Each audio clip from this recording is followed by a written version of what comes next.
Playhouse, first with the future, presents the Westinghouse Desilu Playhouse.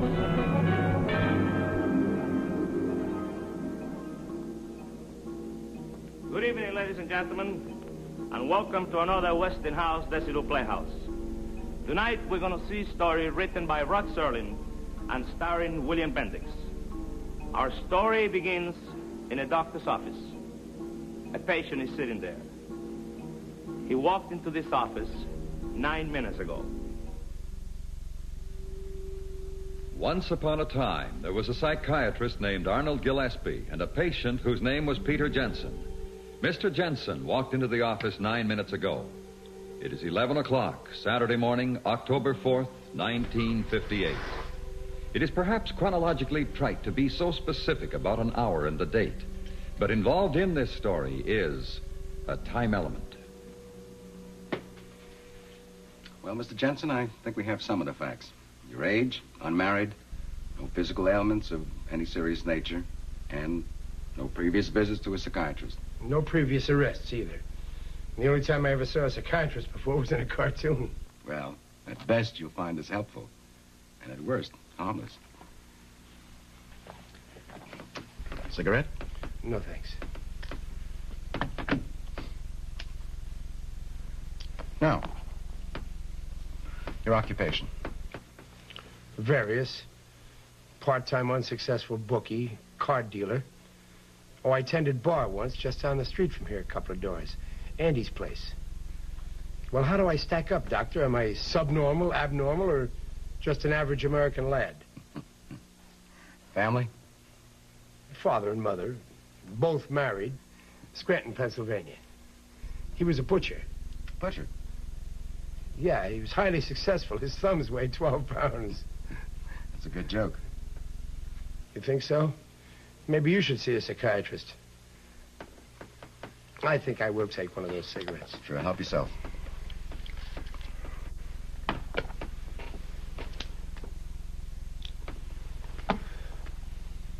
Well, you want me to pull up a couch now?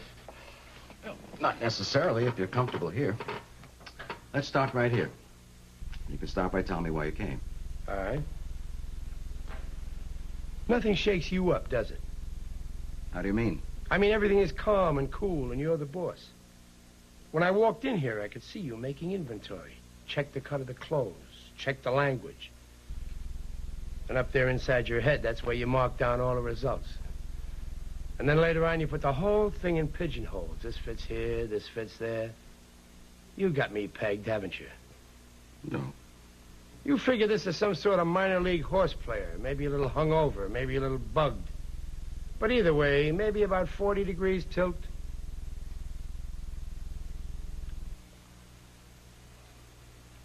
My cigarette went out.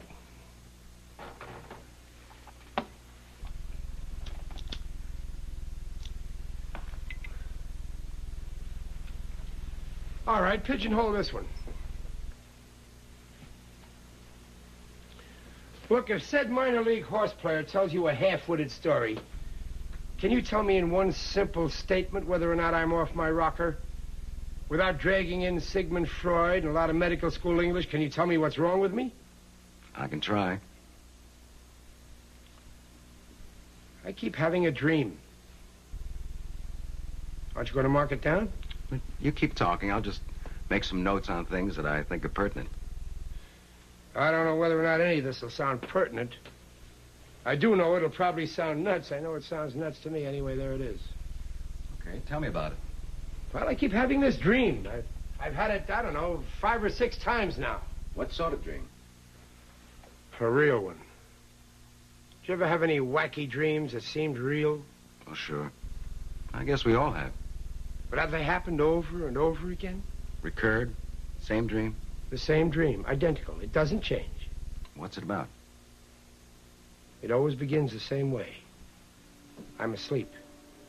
I'm sound asleep.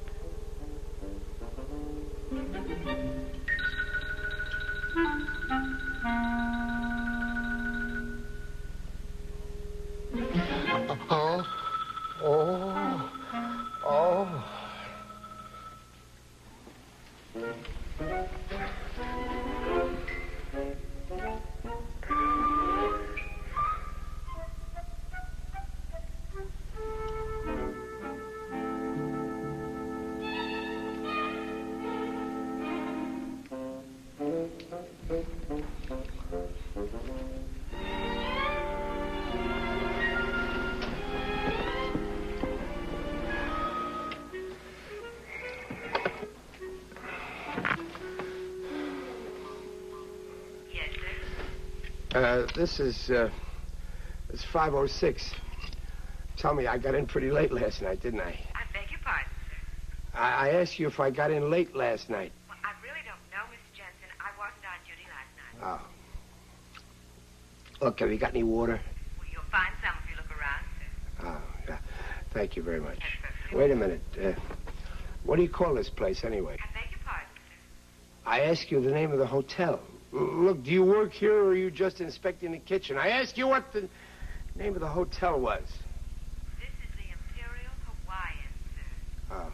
Are you in the right hotel, Mr. Jensen? I haven't got the slightest... Yeah, I'm in the right hotel.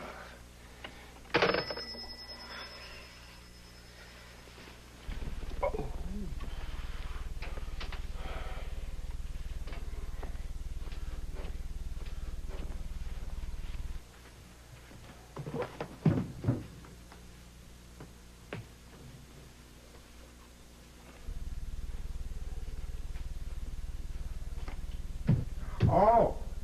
Oh.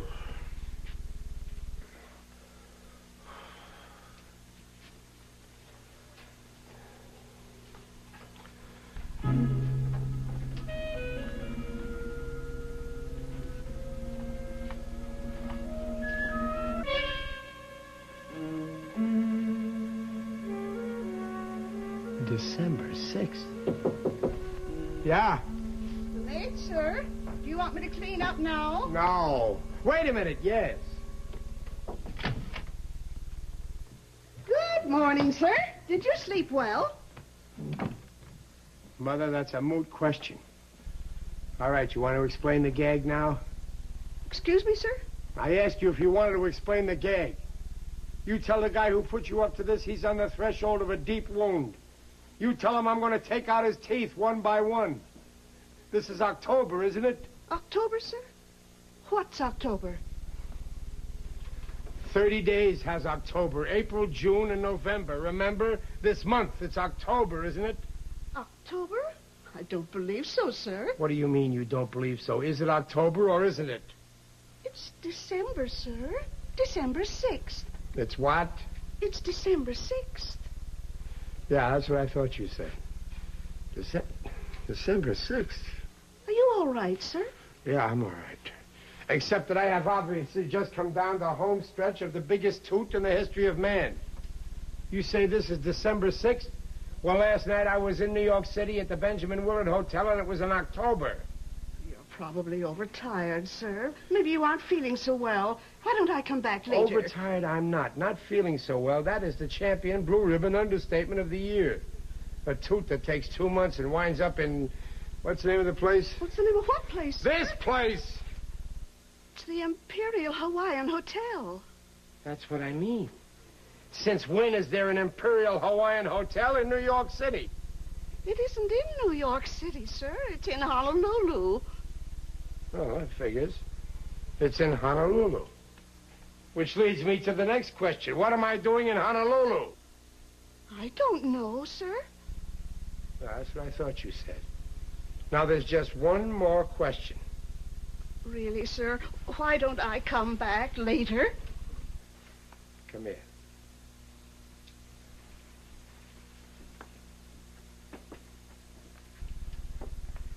What, sir? Does this hotel have a bar? Yes, sir. It's got a lovely bar. And where is the lovely bar? Downstairs, sir, off the lobby. If I ever have another mother, I'd want it to be you. Come back later, honey, and we'll dance. Yes, sir. Absolutely, sir. Honolulu.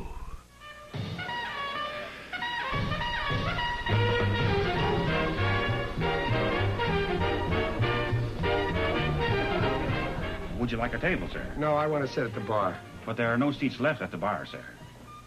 Look, if the President of the United States came in here and wanted to sit at the bar, you'd have a seat for him, wouldn't you? Well, of course. Well, I guarantee you he won't be here, so I'll just take his seat.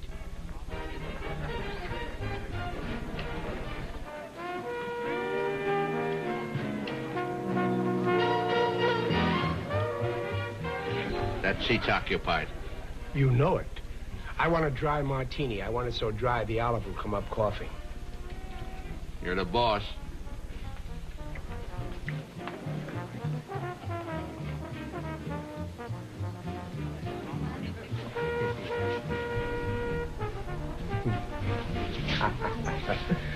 Look, I tell you what you better do. You better just keep them coming. I'm on the last lap of the biggest binge in the world. Rough night, huh? 30 rough nights. Would you believe it? I fell asleep in New York a month ago, and I woke up here this morning. Dear boy, I know the feeling. Once I fell asleep at the Dublin airport, and I woke up on a British troop train going into Palestine. And that's my record. 43 days in the arms of Morpheus. Well, bless you. My wife. My drink. Oh, I'm sorry. Oh, that's all right. Think nothing of it. Have you been married long? 1 day, 6 hours, and 12 minutes. Well, I never would have guessed it.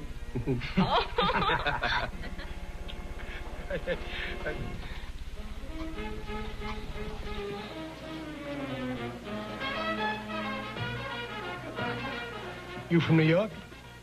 Born, bred, and raised. Good man. Sure is. Was. How's that? Was a good man. Yeah, that's what I said. No, you said he is a good man. Well, isn't he? He was. He's not here today. Of course he isn't. He's in New York, where he should be.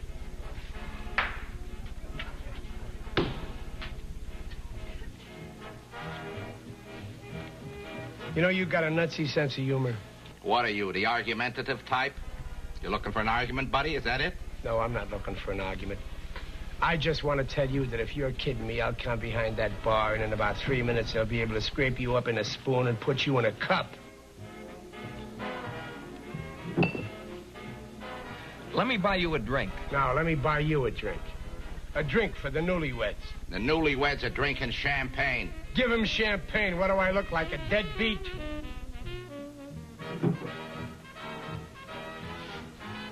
To the bride and groom. Long may she wave.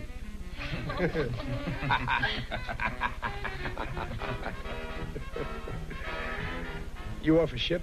Bet your life. The best baby afloat. The Arizona. What? The Arizona.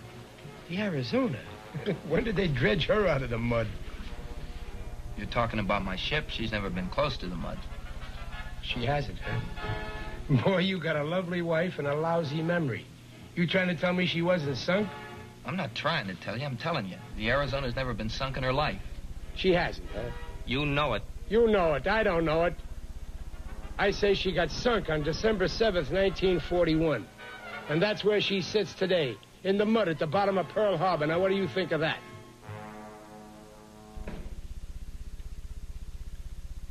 What did you say? I said...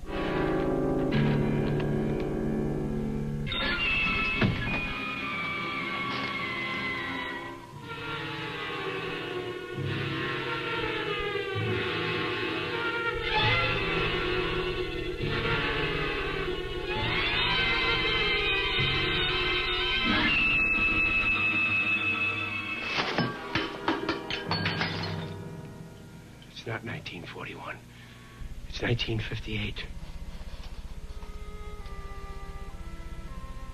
You hear me? It's 1958.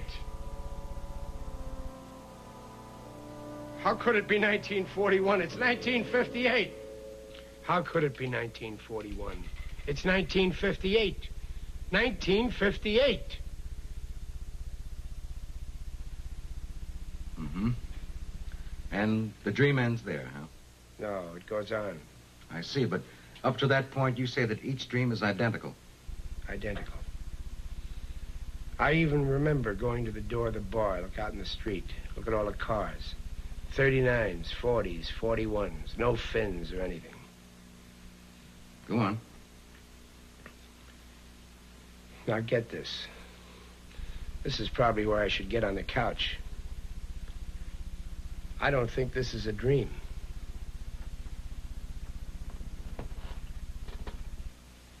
You can make all the chicken tracks you want to. This is the goods here. I believe you. You do? Well, call up the sanitarium, tell them we'll take a double room. I mean, I understand why you think it's real. See, some dreams are extremely realistic. As often as not, they're impossible to distinguish from reality while you're asleep. Have a cigarette.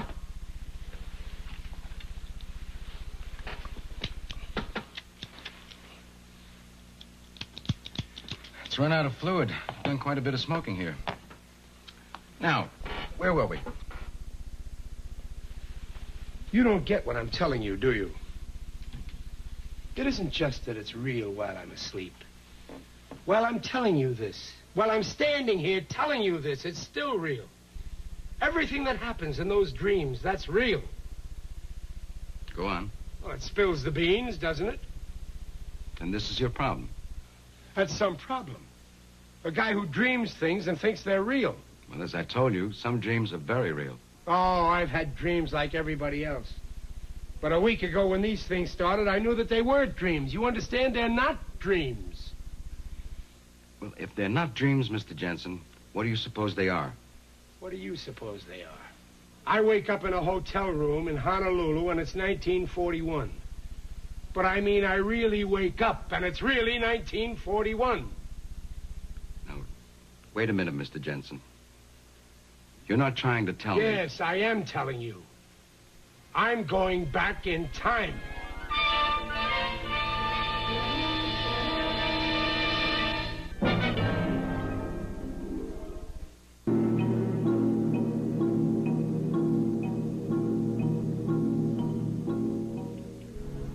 Yeah. Well, are you a bookie or aren't you? Okay, then, this is the bet. I picked Joe Louis over Buddy Bear. What odds did he give me if I picked the round? What are you talking about? They're not scheduled. They will be. You're going to fight on January 9th. Yes, that's right. Buddy Bear. I picked Louis in one round. What's the quote? 30-1. Come on, boy. Come on. Well, that's better. Okay, I'll take $500. Right. What do you mean, how do I know? I just know, that's all. Right. Say, wait a minute, you got the name right? No, Jenson. Jensen. Peter Jensen, that's right. I'm at the Imperial Hawaiian. Wait a minute. Jensen speaking. Right. I'm the guy. I'll call you back. You want to take a bet on the All-Star game for next year? I'll pick the American League. I spent the next 2.5 hours in a kind of paradise, making bets on sure things. Every race, every prize fight, every football game I can remember happening after December of 1941. I got it figured out that if this crazy stuff goes on at least 6 more months, I'm a shoo-in to collect about $464,000 from a half a dozen soon-to-be impoverished bookies. I'm not scared, you understand. I don't have one idea what I'm doing back here, but as long as I'm back, I figure I'll put it all to good use. Come in. Hi. How are you? I'm fine. How about a drink? My wife asked me to stop by and see how you felt. That was nice of her. I feel great. How about a drink, huh? No, thanks. We're going swimming. She was a little concerned. My wife, I mean. About what? About me? Well, it's just that down at the bar when you saw that paper, you began Oh, that. Well, that was... Well, as a matter of fact, I was going to give you a ring and tell you that I was sorry about that Arizona stuff. You know, the mud and everything. It was nothing personal, you understand. Sure. Good. Let's see, I had the All-Star game, 500. Are you sick? No, I'm all right. Well, what made you say it was 1958? Oh, I guess I was just a little whirly up here. Sure. Well, look, we'll be back about 4 or 5. Maybe you'd like to have a drink with us then if you feel okay, huh? You got a deal. Well, we'll see you later then. Fine. Wait a minute. Yeah? What do you do on the Arizona? Oh, I'm in the engineering section. You work down below, huh? Most of the time. Good job? I like it. Well, I'll see you later then. Yeah, we'll give you a call when we get in. All right.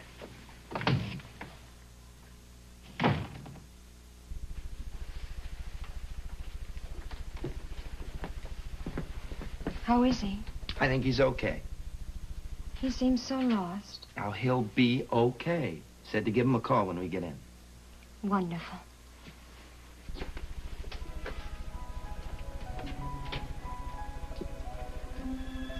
I remember thinking right at this given moment that these are two nice-looking kids. And while I'm watching them, the thought hits me that this is an awfully young and pretty kid to be a widow after just 2 days of being a wife. So right at this moment, I do the only thing I can do. I make a jerk out of myself. I want a Honolulu newspaper. I don't care anyone. Mr. Jensen, this is Mr. Gibbons, the editor. Well, Mr. Gibbons, the editor, what's with it? If this information is so hot, why didn't you take it to the Army? Because I figured a newspaper would spread it around a lot quicker. Besides, there isn't time to go to a lot of brass trying to get heard. Well, what about it? You going to print it? You going to get out an extra? Of course, an extra. Hannafy, you take all this down. You dictate to him everything you've got. I can give it to him in about 3 paragraphs. But I want a guarantee before I do. I want to be sure I'm not going to get stuck in any rubber room with a straitjacket after I finish the story. Go ahead. And you take it all down. All right. I have information that the Japanese are going to bomb Pearl Harbor tomorrow morning at approximately 8 a.m. Honolulu time. You know this to be a fact? As sure as I know the good Lord made racehorses. They're going to come over here in about 30 waves off a bunch of carriers. They're going to plaster us while we're still in our beds dreaming about last night. Pearl Harbor, Oahu, Schofield Barracks, the airfield, and you name it. You got all that down? Yes, sir. Well, what are you going to do about it? I'm going to call the commanding general and tell him to get out all available manpower. I figure that at least 10 or 11 regiments fully combat equipped should be sent to the beach. Now you're talking. We're calling the Navy, too.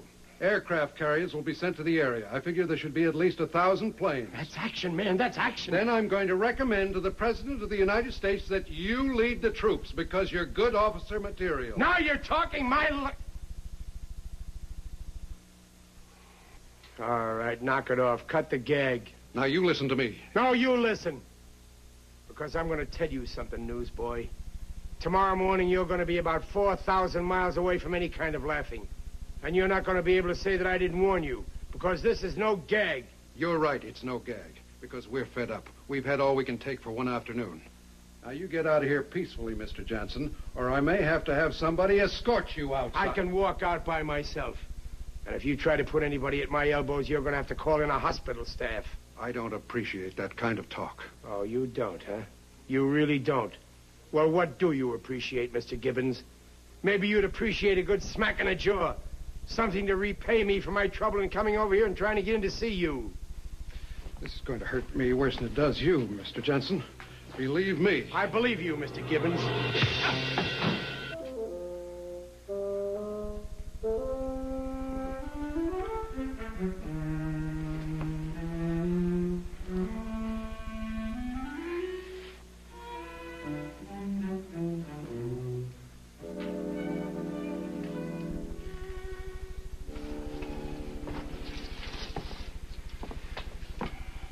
Is he out of his mind? Appears to be sane enough. Well, I'm sorry to call you down here, Doctor, but this character went berserk. It took the whole office to keep him here. I think he ought to be fitted for a jacket. You walk on your lower lip one more time, big shot, and I'll get you out of the newspaper business on a disability pension.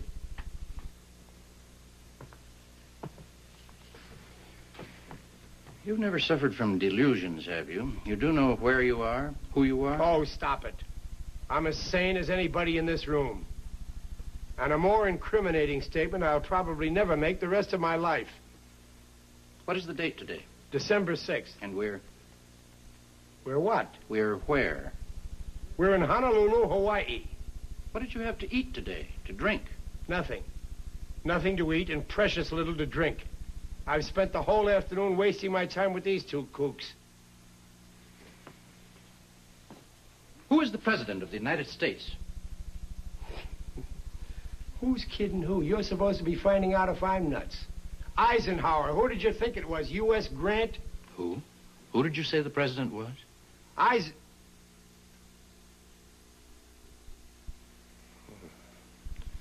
course, it's 1941. FDR. Franklin Delano Roosevelt is the president. Who was the other person you mentioned? Eisen something? I was thinking about something else. Franklin D. Roosevelt is the president. Who else did you mention? Eisenhower, Dwight Eisenhower. He's a light colonel on the general staff in Washington. How did you know about Ike Eisenhower? Who is the vice president, Mr. Jensen?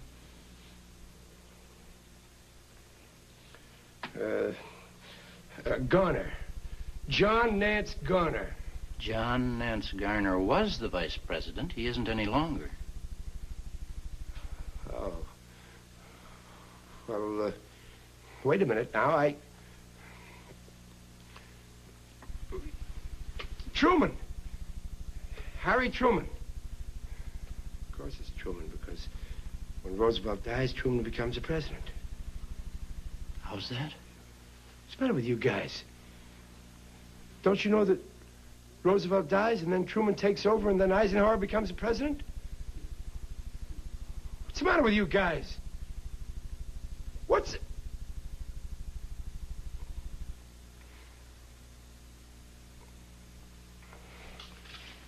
All right, fellas. I take it all back. You named the vice president, and that's who it is. Forget I ever mentioned it. Hold it.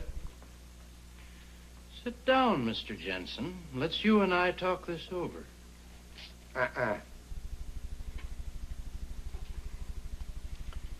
Any of you guys know what a Sputnik is? I thought so. Rock and roll? Jet stream? Rocky Marciano? Atomic subs? The Los Angeles Dodgers? Well, buy bonds. Jensen! Jensen!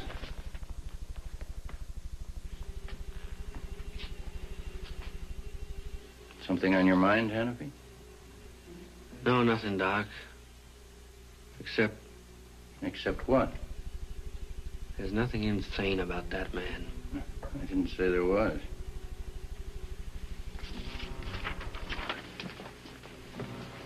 This yours, Hannafy? You're quite an artist. Your plane's Japanese, I suppose. Not really. Just doodles, that's all. You'd better watch yourself. I'll be putting you under a light.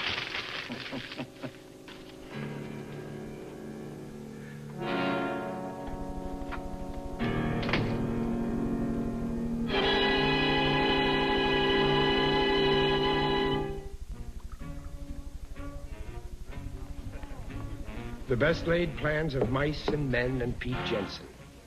I just struck a blow for law and order and missed. So what's left to do? Simple. Nothing. Just sit in a bar feeling that kind of sweet, sad glow that comes with realizing that most people aren't as bright as you are. The next morning, they'd probably all come back and measure me for a brass statue, but it would be too late. I didn't care anymore. But it was kind of a crazy feeling, though, to watch these kids relax over their dates and their drinks when tomorrow morning there'd be a couple of odd thousand of them taking a miserable route through hell to get to heaven.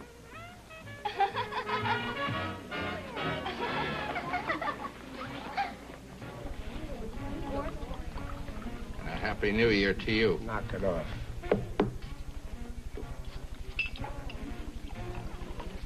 I know how it is, pal. Believe me, I know how it is. Once I tied one on in New Orleans around Mardi Gras time. And I woke up outside the bleacher section of Ebbets Field on St. Patrick's Day. Still in costume. Believe me, I know the problems of which you are exposed. Hi. How about having that drink with us? Oh, yeah. It's a pleasure. No, some other time. Hello. Hi. I'm a little ahead of you. How was the swim? Wonderful. Good. How many hours is it now? 31 hours and 15 minutes. And everybody said it wouldn't last.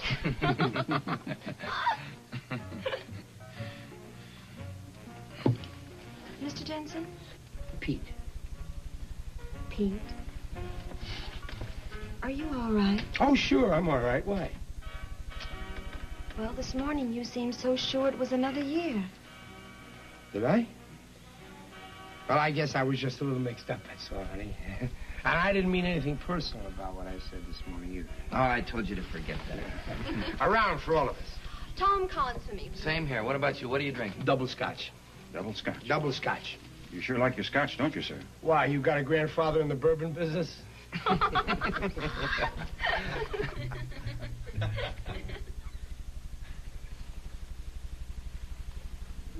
What's the matter? I wasn't kidding this morning. I meant what I said. The Arizona's going to get sunk tomorrow morning.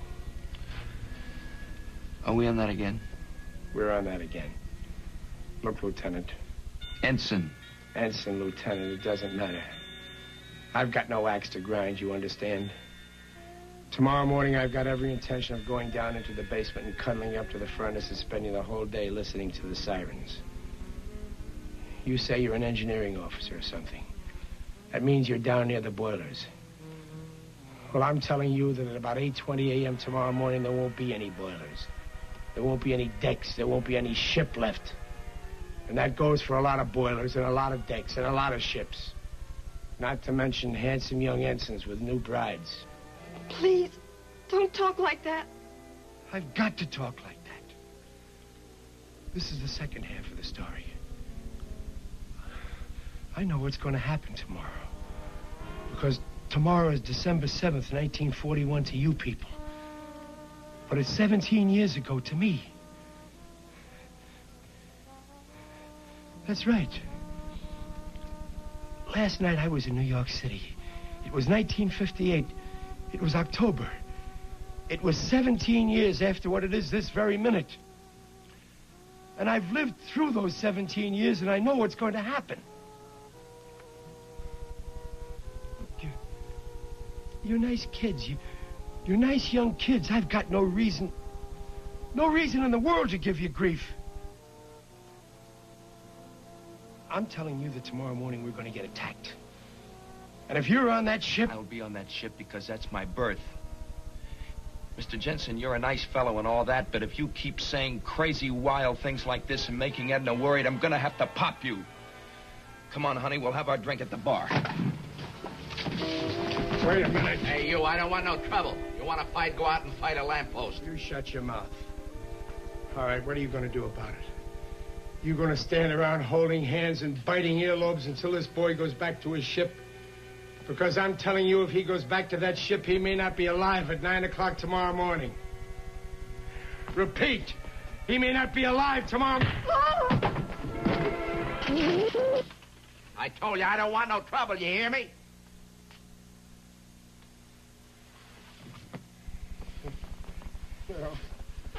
You don't want any trouble, huh?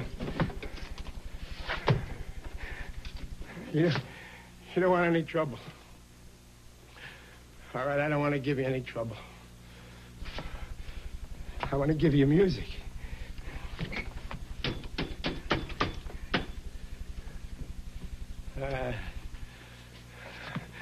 I'll sing songs for you. Songs you never heard before. Let's remember Pearl Harbor as we go to meet the foe. You want to hear another one?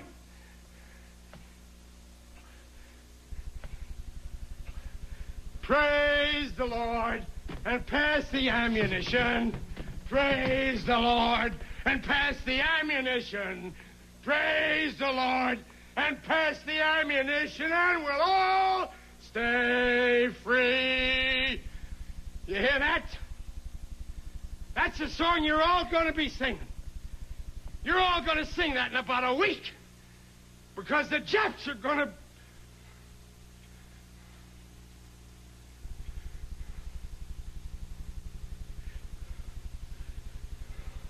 Want to hear another one? Let's remember Pearl Harbor as we go to meet the foe.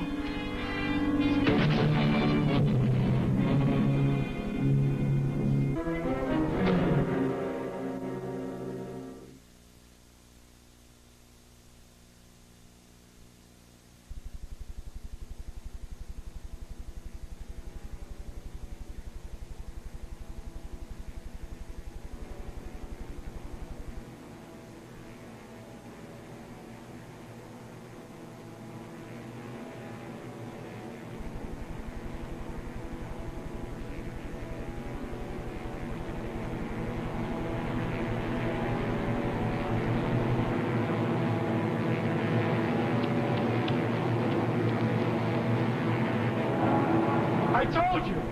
I told you! I told you! Why wouldn't anybody listen to me? I told you! I told you! I told you! I told you. I told you. I told you. Why wouldn't anybody listen to me?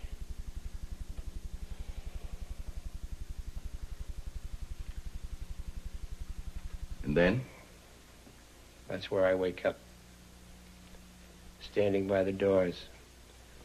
Planes coming in low. Bombs dropping. Strafing. That's just where I wake up. It's realistic and very frightening. How long has this been going on? How often have you had this dream? Every night for a week. And everything is always the same. Chronologically the same. Everything. Everything. The ensign and his bride. The bar. In my room on the phone. Everything. And the moment when I'm standing by those doors and the planes are coming in, it's always the same. And it's real. It's not a dream, it's real. I'm going back in time. I know. Well, Mr. Jensen, I won't attempt to analyze that dream now, except to say this, that very often you dream with a purpose. Dreams are usually significant to something deep-rooted in a man's subconscious. But very often the subjects that you dream about are not really the things that bother you. They're only symbols of the things that bother you. Look, Doc. Don't try to out-logic me. I'm not trying to pass this off as logic. I just know what I know. I'm going back in time. I can't give you an explanation. I thought maybe you could give me one. And I'll tell you something else. When I'm standing by those doors and the planes are coming in, that's where I wake up. But even after I wake up, when I'm lying in bed thinking about it, I know the dream shouldn't have ended there. It should have gone on beyond that. One of these nights, it will go on beyond that. And you have no idea what might transpire in that moment beyond that? No.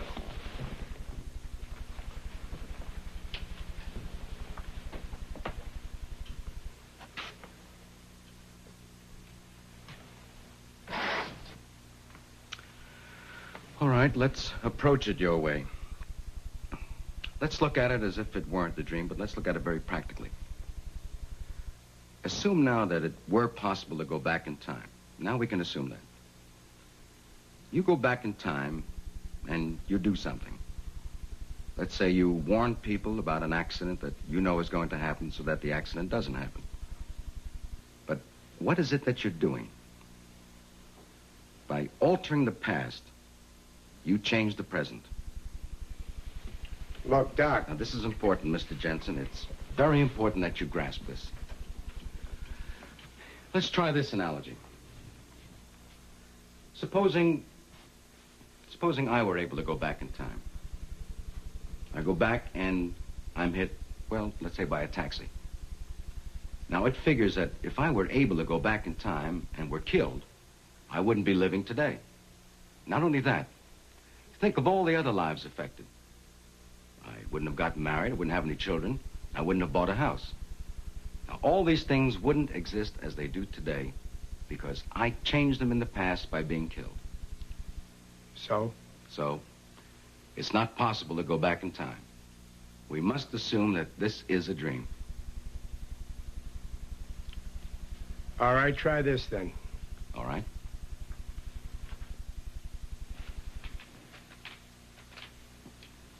I've never been in Honolulu in my whole life before, except during that dream.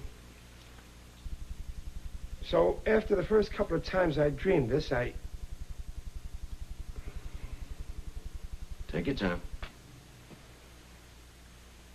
Well, I decided I'd put it to a test. I knew the ensign's last name. It was an odd one, Janoski. He told me that he and his girl had come from a little town called White Oak, Wisconsin. I placed a call there. There was only one Janoski in the book. A woman answered the phone. She told me she was his mother. I told her that I was an old friend of his from Honolulu, and I asked, was he there? And then? And then she told me that her son and his wife were killed in Honolulu on December 7th, 1941. He went down with the Arizona. She was shot down near King Street by a plane strafing.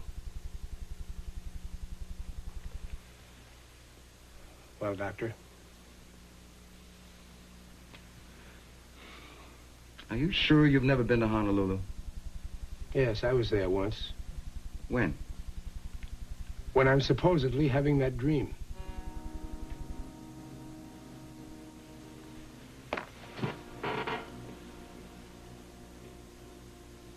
All right, Doc, tell me.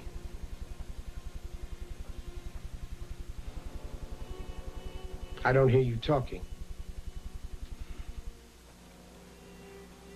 Well, at the moment, I don't quite know what to say.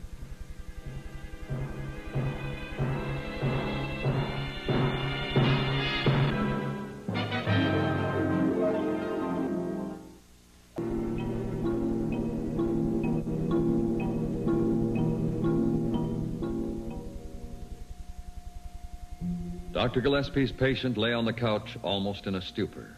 They'd been talking for hours. It was Saturday, and Gillespie had planned to close early and go play golf. At that moment, he'd forgotten golf.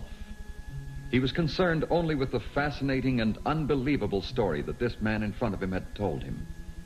And then, as he looked at him lying there on the couch, Dr. Gillespie knew Jensen was falling asleep. He could tell by the look on the face that he was far from resting, though his eyes were closed and he was no longer aware of him.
Wait a minute.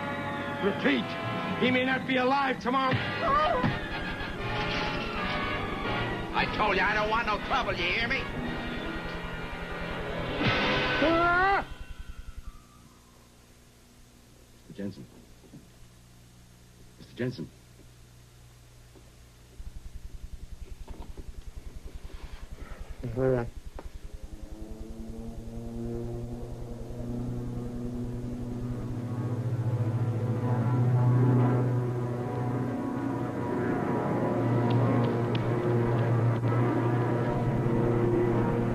told you.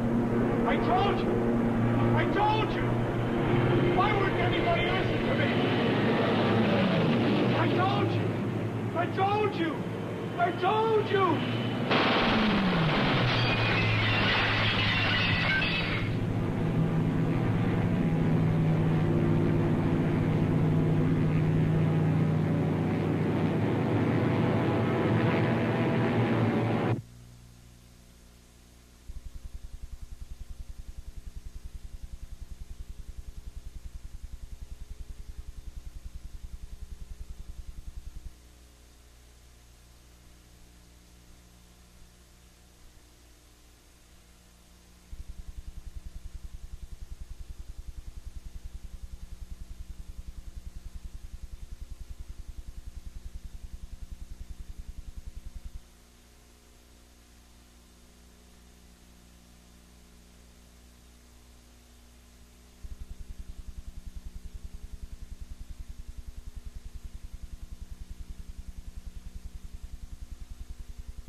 Try this analogy, Mr. Jensen. Supposing I were to go back in time and I were to be hit, say, by a taxi. Now, it figures that if I went back in time and were killed, I shouldn't be living today.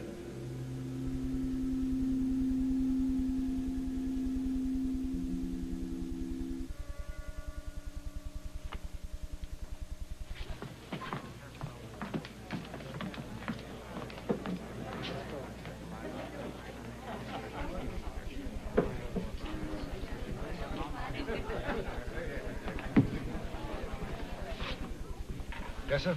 Bourbon on the rocks.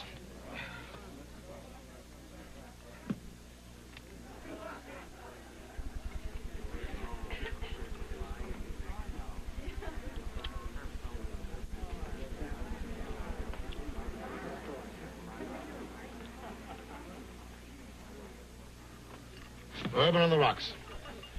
Well, happy dreams. Whatever you like. Drink hearty.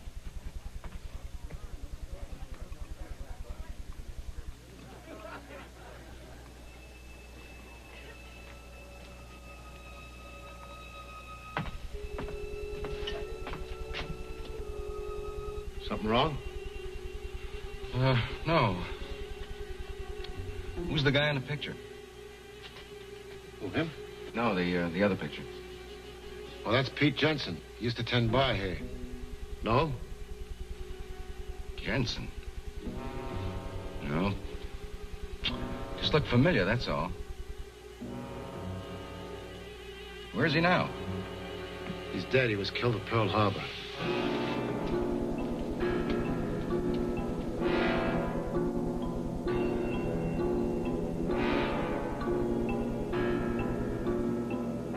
It is October 4th, 1958, Saturday, 12:10 p.m. If anyone is remotely interested in the element of time.